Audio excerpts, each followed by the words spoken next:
2025-এর Kolkata FoodTech আজকে শেষ দিন, আজকে ভাঙাহাট।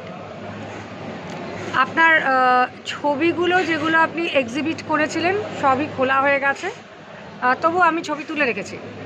তো আমি যেটা আপনার কাছে জানতে চাই, এই যে এআই আর্ট অন ক্যানভাস, আর এই আপনার স্টলটা ছিল এআই আর্টেরই স্টল।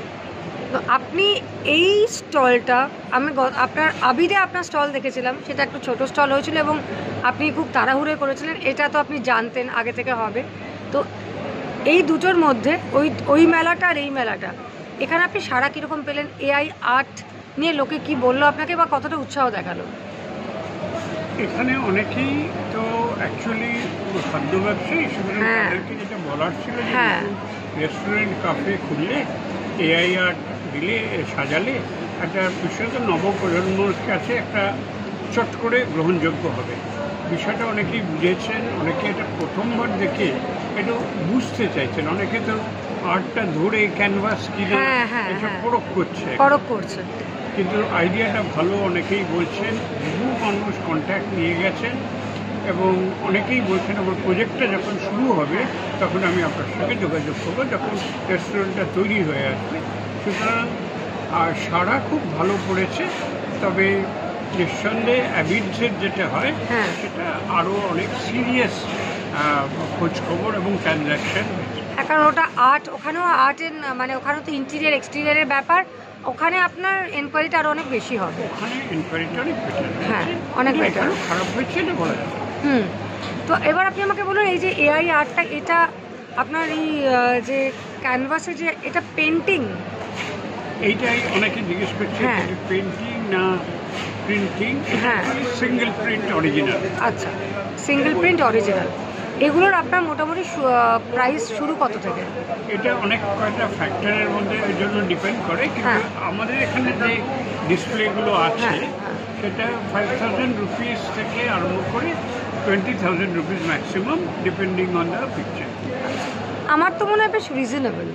অ্যাবসলিউটলি রিজনেবল, কারণ আমার মনে হচ্ছে প্রকৃত আর্ট এই সাইজের নিতে গেলে লক্ষ টাকা থেকে। আমি লক্ষ টাকাই, আমি সেই বলতে যাচ্ছিলাম। তো সেই অনুযায়ী এটা কিন্তু affordable original art. Original art, photography নিয়ে 100টা প্রিন্ট করেন। এটা যেরকম অনেকটা মহিলাদের শাড়ির মতো, শাড়ির একবার তো দেখেছি, তাহলে তো ওর ভ্যালু অনেক কমে যায়। রাইট, এটা প্রত্যেকটা অরিজিনাল, কেউ বলতে পারবেন এটা তো অমুক জায়গায় দেখেছি। কারেক্ট, সেটা এটা আপনারই স্পেশালিটি। এটা আমার একদমই তাই। আর এরপরে কি কোনো এক্সিবিশন আছে? এরপরে সবচেয়ে বড় যেটা হচ্ছে ফাল্গুনি পুজোতে ফাল্গুনি সংঘ, যেটা গড়িয়াহাটের কাছে, ফান রোডের কাছে। ফান রোড না, ওটা ফাল্গুনি সংঘটা বোধহয় ওই কেয়াতলার কাকুলিয়ার দিকটা যেতে পড়ে। বুঝতে পেরেছি আমি, গোল পার্কের দিকে রাস্তাটা যেতে পড়ে। ফাল্গুনি সংঘটা সবাই চেনে। ওরা এবার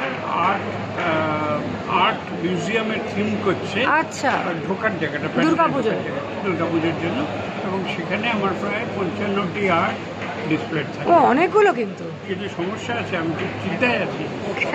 বৃষ্টি পড়ে এইটা কি হবে এটা ইন্স্যুরেন্স আছে কিনা, বলছে নেই। তবে ওরা খানিকটা একটা ক্যানোপি দেওয়ার চেষ্টা করছে, আর আমিও প্লাস্টিক দিয়ে কিছু করা যায় কিনা ভাবছি। এটা খুব ভালো একটা কিন্তু অপরচুনিটি। কারণ কি প্রচুর মানুষ তো ঠাকুর দেখতে আসবে, তখন তো আপনার আর্টটাও লোকে দেখে নিচ্ছে। ওইটাই, ওরা নতুন কিছু ওরা একটা দেখাতে পারছে। এক্স্যাক্টলি। ঠিক আছে, আজকে আমরা এখানে শেষ করছি। আবার এই এআই আর্টটি বিশদভাবে আপনার সাথে একটু আলোচনা করব। আমার মনে হয় আপনার অফিসেও একটা বোধহয় গ্যালারি মতো আপনি করেছেন। আমাদের ঠিক অফিসের উপরেই একটা এআই আর্ট গ্যালারি আছে। তো সেখানে একদিন আসবো, এসে এআই আর্টের ওপর আরও বিশদভাবে আপনার সাথে আলোচনা করব, যাতে আরও মাস জনতার কাছে এআই আর্ট সম্পর্কে কনসেপ্টটা ক্লিয়ার হয়, জানতে পারে মানুষ, এবং ইন্টারেস্টেড হয়ে আপনার কাছে আসে। Very good, thank you. অনেক ধন্যবাদ, অসংখ্য ধন্যবাদ।